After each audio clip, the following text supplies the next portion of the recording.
Alors, mesdames et messieurs de la presse, bonjour et très heureux de vous retrouver dans ces cadres de la télévision nationale, RTNC2, pour parler d'un sujet qui nous intéresse au plus haut point.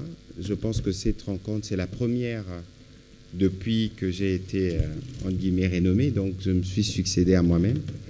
Je ferai la remise et reprise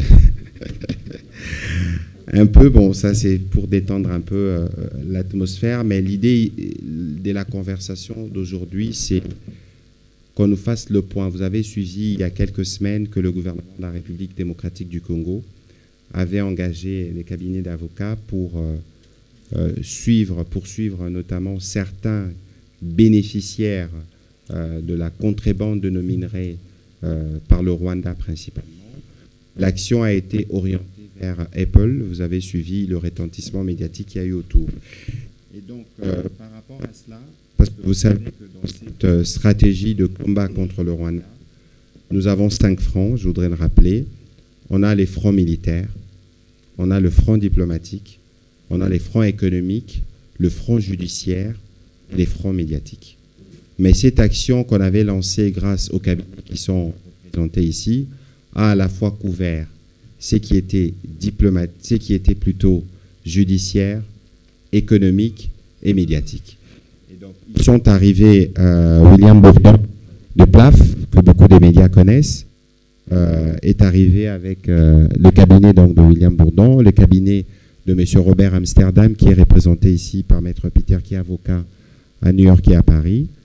Ici, à ma gauche, nous avons le prof Yvon Minganchan, qui coordonne, parce qu'il existe une task force internationale qui s'assure que tout ce que nous faisons, tout ce que nous récoltons, tous les livres blancs que nous produisons, toute la documentation que nous collectons servent devant les instances internationales, parce que nous pensons que là aussi, après la guerre, il faut que la réparation nous parvienne.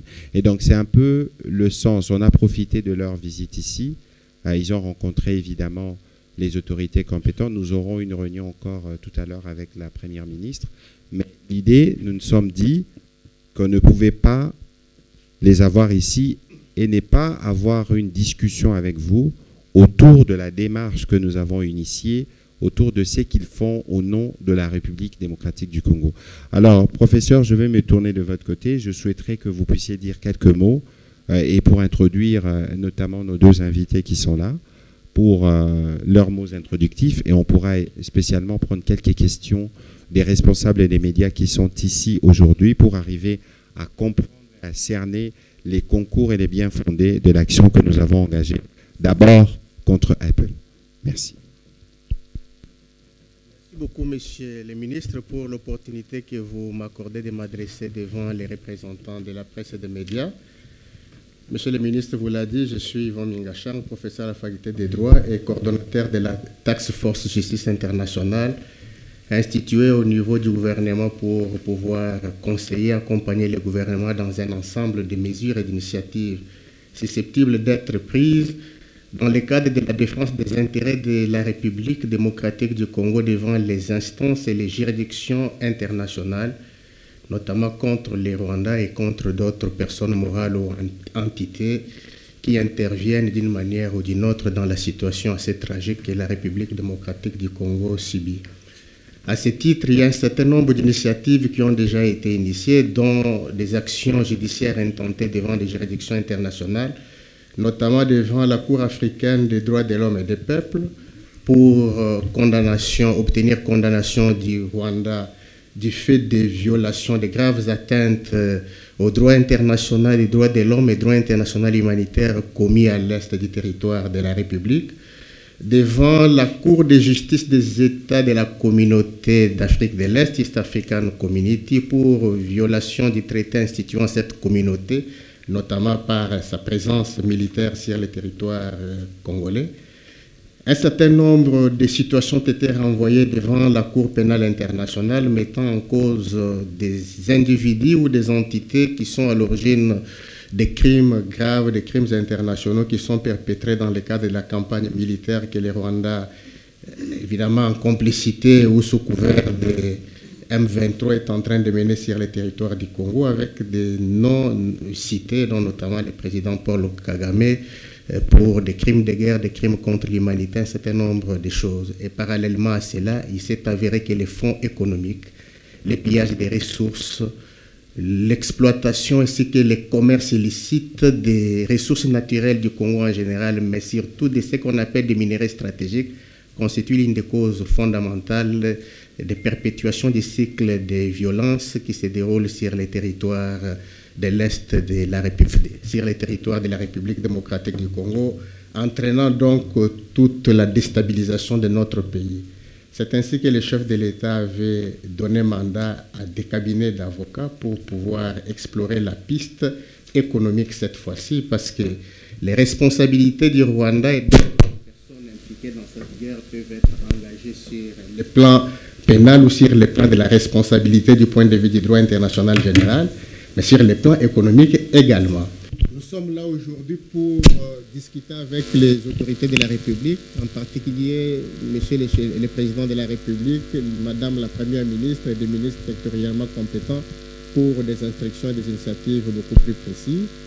Mais les membres du cabinet, les cabinets représentés ici, ont voulu entrer en contact avec les représentants des médias que vous êtes pour une double raison. D'abord, s'enquérir de la perception de cette initiative au niveau de l'opinion nationale et au niveau essentiellement de ceux qui font les relais médiatiques de cette initiative, mais également se mettre à votre disposition pour pouvoir vous fournir un certain nombre d'informations indispensables à la compréhension de l'initiative en cours. Je présente Maître Peter Salam, et avocat, Salas plutôt, et avocat au barreau de New York et de Paris. Il travaille au sein du cabinet Robert Amsterdam, basé à Londres, à Washington depuis plus de 20 ans. Et Maître William Bourdon, qu'on ne présente plus, en particulier pour vous qui êtes des médias. Je vais leur passer la parole avec l'autorisation de Monsieur le ministre pour qu'il puisse se mettre à votre disposition. Je vous en remercie. On va commencer par Maître Peter, à ma droite. Et donc, la présentation a été faite. Qu'est-ce que vous pouvez nous dire en liminaire de l'action qui a commencé et nous faire plus ou moins le point depuis la mise en demeure, il faut dire, qui a surpris plus d'un? Alors, merci, Monsieur le ministre. Merci, professeur. Nous sommes très heureux d'être ici à Kinshasa aujourd'hui. Nous sommes à votre disposition pour répondre à toutes questions quand nous pouvons répondre. Bien évidemment, nous ne voulons pas détailler une feuille de route à nos adversaires à la télé en direct, mais en tant que co-auteur du rapport mentionné par le professeur Minga Chang, le rapport qui s'intitule « Minerais de sang », Blood Minerals, publié le 25 avril. Nous avons en parallèle lancé une mise en demeure à Apple en France et aux États-Unis, à la maison mère en Californie et aux filiales en France. Pour moi, je dois dire que c'est un grand honneur de travailler en tant qu'avocat de la République démocratique du Congo et d'être impliqué dans ce dossier. Parce que ce qui se passe dans votre pays, dans l'Est du pays, est inacceptable. Il faut agir, il faut trouver des vecteurs d'influence et nous croyons qu'avec cette action, nous allons pouvoir montrer à la fois aux utilisateurs, aux acheteurs de téléphones qui se vendent aux États-Unis et en Europe pour 1 000 $ la pièce ou 1 000 € la pièce, qu'il y a du sang dans le téléphone. Vous êtes complice quand vous achetez un téléphone, il faut ouvrir vos yeux. Tout le monde sait ce qui se passe dans l'Est du pays, mais personne n'en parle à l'Occident. Mais non, il faut changer ça.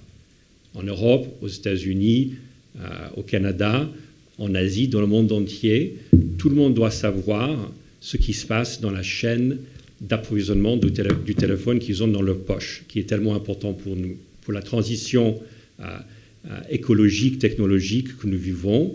Et il faut que ce pays fasse valoir ses droits. Il faut changer la situation dans l'Est.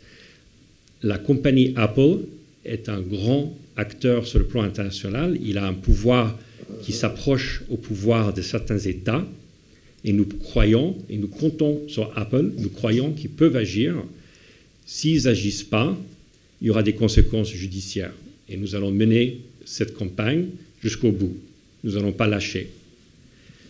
J'ai le plaisir d'être accompagné dans cette démarche par mon confrère William Bourdon, que je connais depuis de nombreuses années à Paris, et je passe à William la parole. Voilà. Oui, merci, Monsieur le Ministre, merci, professeur.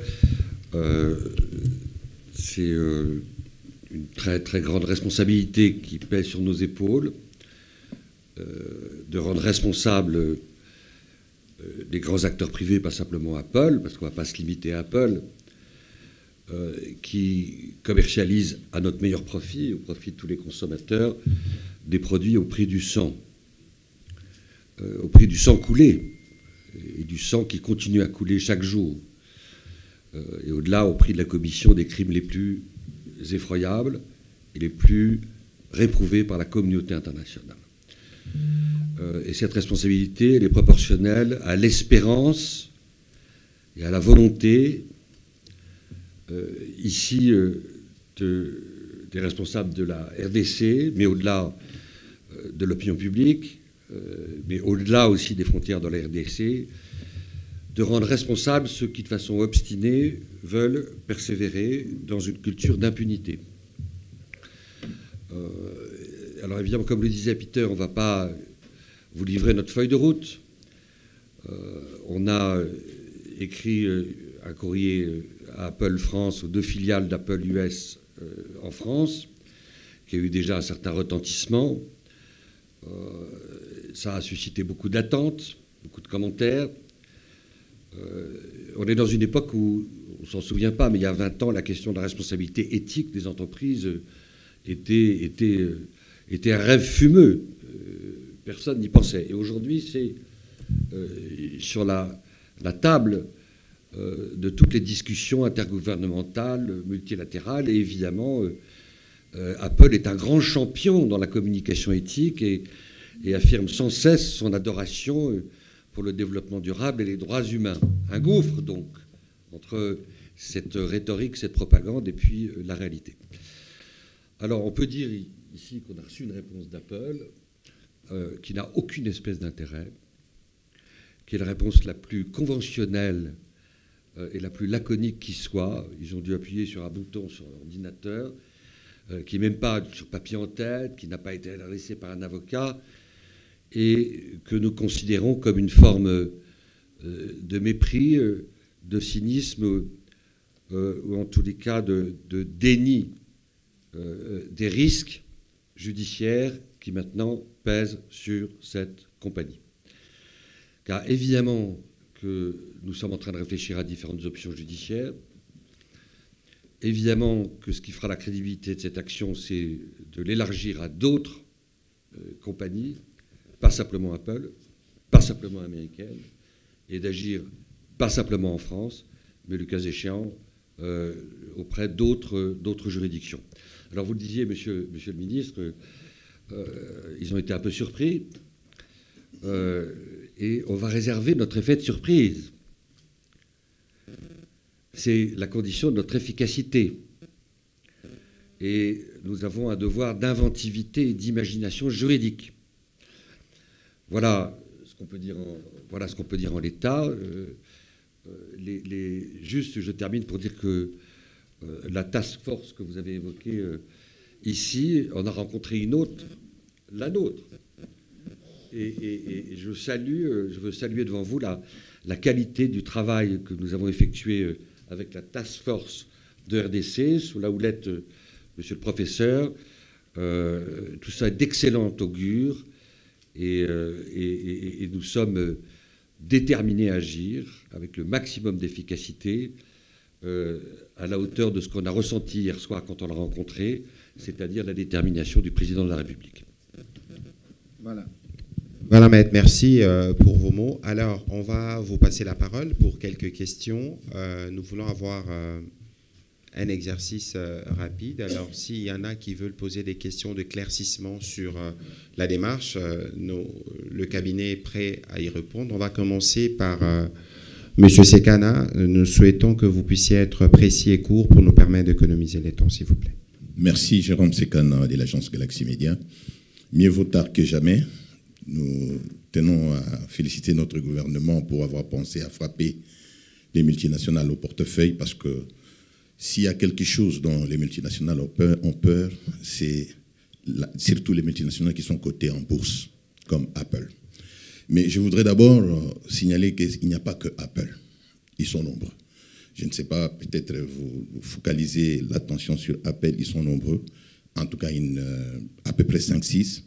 Mais nous sommes prêts à aider le cabinet à retracer le trafic illicite à partir de notre territoire. En d'autres termes, nous pouvons apporter des éléments de preuve au cabinet pour permettre à notre pays de pouvoir bien revendiquer nos droits de l'autre côté.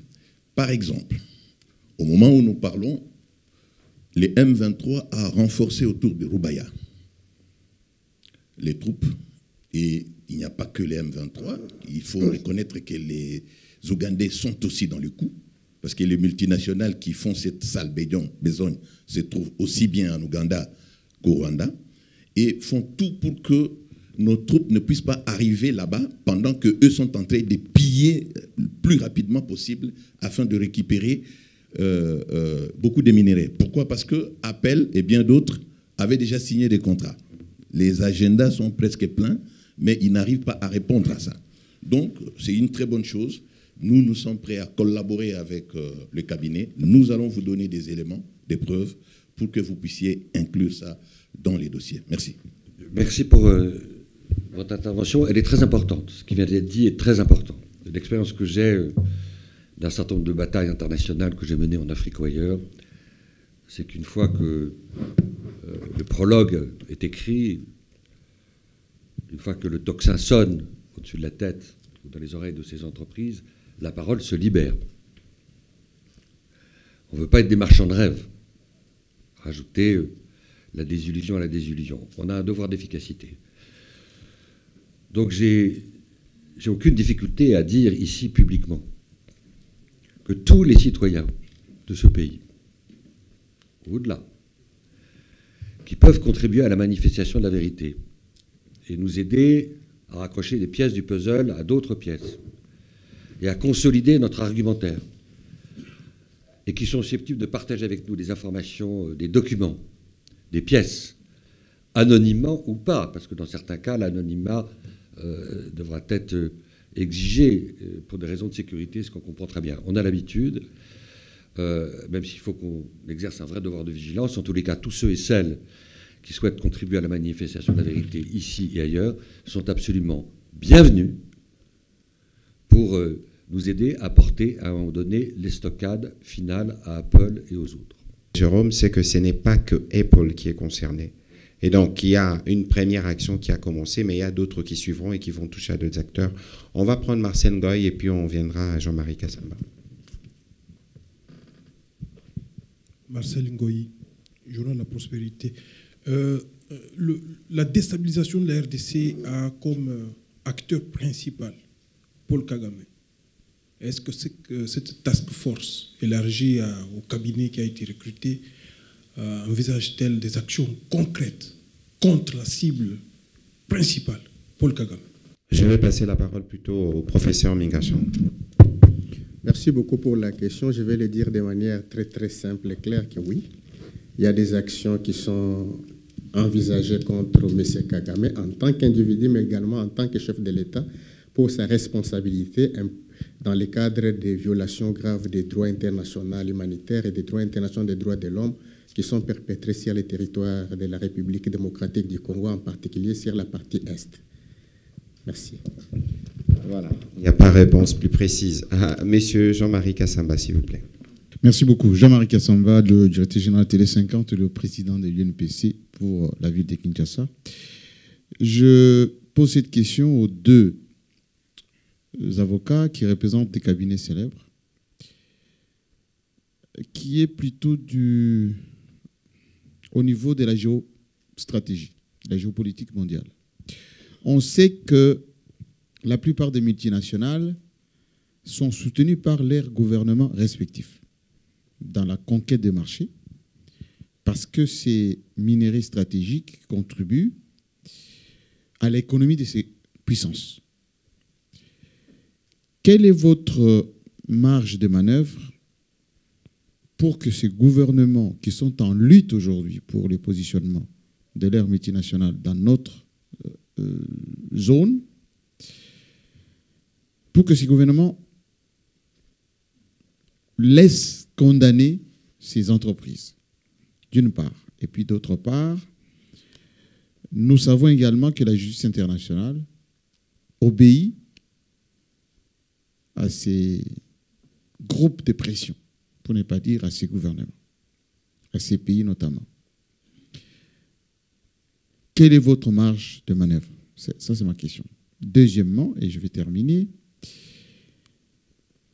est-ce que la presse internationale vous suivra pour la médiatisation d'une cause africaine, congolaise comme la nôtre, lorsqu'on sait également que beaucoup de multinationales contrôlent ces médias internationaux? Merci. Je peux vous dire, perspective États-Unis d'abord, et Maître Bourdon parlera de la France. Heureusement, il y a une différence entre le département de commerce et le département de la justice aux États-Unis. Et nous avons des lois qui se sont développées dans les dernières décennies, et notamment dans les dernières 10 années. Si vous regardez la loi Dodd-Frank, par exemple, qui oblige une transparence à cause de la pression qui existe dans les populations concernées aux États-Unis, une transparence concernant le genre de questions qui s'appliquent à ce dossier. Et c'est ce qui oblige Apple à publier chaque année un rapport qu'ils doivent rendre à la SEC, l'autorité des marchés aux États-Unis, Securities and Exchange Commission, qui s'appelle The Conflict Minerals Report. Et nous, en décortiquant les rapports de Apple et en regardant les faits que nous avons pu récolter sur le terrain, nous voyons qu'il y a un écart entre la réalité et ce qui est dans le rapport. Nous croyons, du coup, nous croyons qu'il y a une marge de manœuvre importante aux États-Unis. On pourra poursuivre Apple aux États-Unis, il n'y a pas de doute, et nous croyons qu'il n'y aura pas d'interférence du département de commerce, même s'ils ne sont pas contents de ce que nous faisons.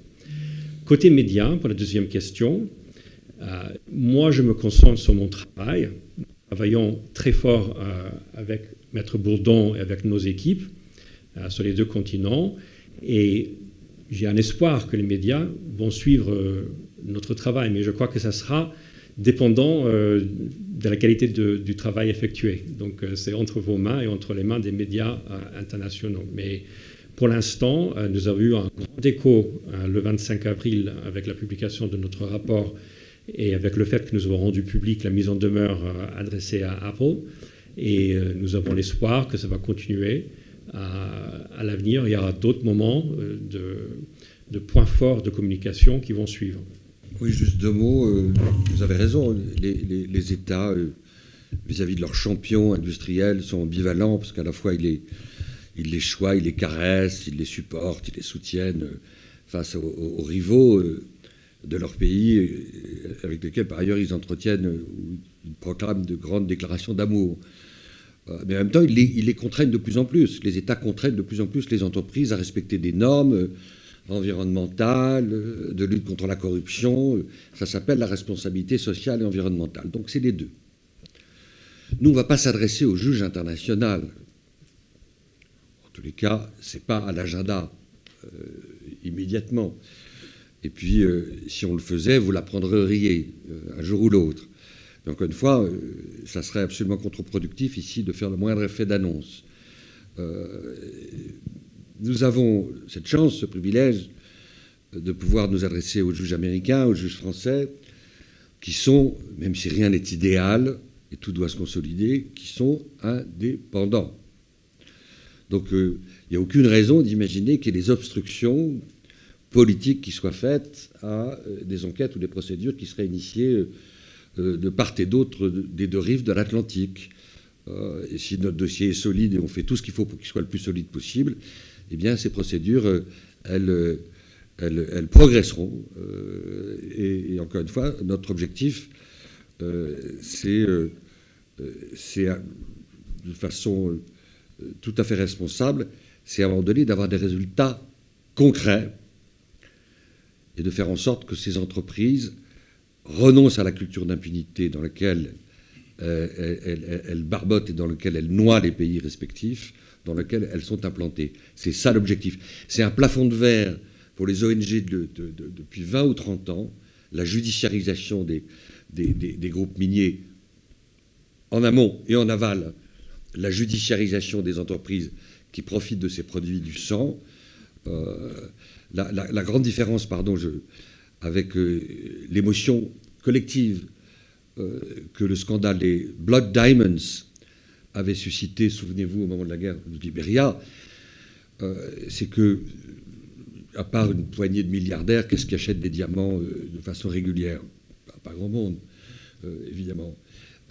Par contre, à notre insu et malgré nous, on est les consommateurs de produits qui sont des produits du sang. Donc c'est la dimension universelle de la cause que nous portons qui peut lui donner une dynamique exceptionnelle. Voilà.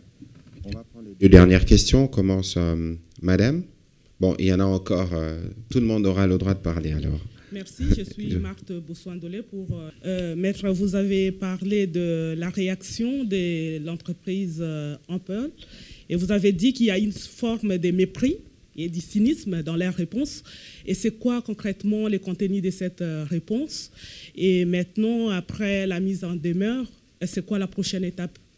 Alors, la réponse qu'on a eue est une réponse qui est juste une espèce de paraphrase un peu pathétique même de la communication qu'il y avait eu en amont, puisque lorsque les médias ont relayé la lettre que nous avons adressée, il y a eu une communication de la part d'Apple. Ben, c'est à peu près la même chose de ce qu'ils ont dit, c'est-à-dire on a des engagements éthiques, on fait le mieux possible, on ne pouvait pas faire plus et mieux, on est très sensible et très conscient de la gravité de la situation sur place. C'est ce blabla, c'est cette rhétorique qui nous ont resservi, ce qui est même dans un courrier papier en tête, une espèce de mail qui doit, à mon avis, être une espèce de duplication d'un mail extrêmement conventionnel et qui n'apporte strictement rien au débat. C'est pour ça que nous parlons de mépris et de cynisme, et je rajouterais d'arrogance. Oui, une réponse qui n'a même pas de salutation, en fait. Même pas de salutation. Donc, ça commence comme ça. Alors, et ça termine comme ça. Nous invitons à lire notre rapport. Voilà. Sur les options judiciaires, pardon, chère madame, évidemment, je ne vais pas trahir ce que je viens de dire. Donc, il n'y aura pas d'effet d'annonce. La seule chose que je peux vous dire, c'est que nous mijotons avec beaucoup de fièvre et beaucoup de détermination une initiative qu'on aura l'occasion d'annoncer à court terme, en tous les cas, pas à long terme, à court moyen terme. Merci. Faustin Kodiassa pour Econews. Je pose la question spécialement au professeur. Vous vous attaquez pratiquement au consommateur final, c'est-à-dire Apple et tous les autres. Vous savez que dans la chaîne de valeur, il y a sa part des gisements jusqu'à la destination finale. Et qu'est-ce que vous faites de tout ce qu'il y a comme intermédiaire? Vous les épargnez ou comment? Et puis aux avocats, je voulais avoir une précision. L'action judiciaire contre Apple est lancée au niveau de quelle juridiction exactement? Est-ce que c'est fait simultanément aux États-Unis ou en France? Si on peut avoir de précision sur ça. Merci beaucoup. Et il faut replacer les choses dans leur perspective. C'est que toutes ces actions sont initiées et elles seront éventuellement lancées avec une finalité bien précise. C'est-à-dire, si je peux parler en termes terre à terre, c'est couper l'herbe sous les pieds du Rwanda qui profite de ces relations, des partenariats avec ces multinationales qui exploitent illicitement ces ressources pour se positionner comme un champion en termes d'image, mais également avoir bénéficié d'un capital qui lui permet de poursuivre son entreprise criminelle sur les territoires de la République démocratique du Congo.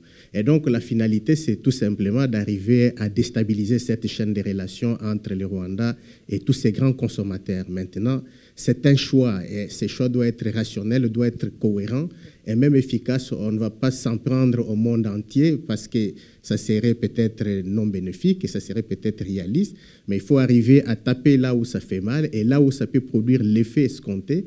Et c'est ça l'essentiel de la mission de la Task Force de justice internationale. C'est également ça la finalité de toutes ces actions qui vont être entreprises.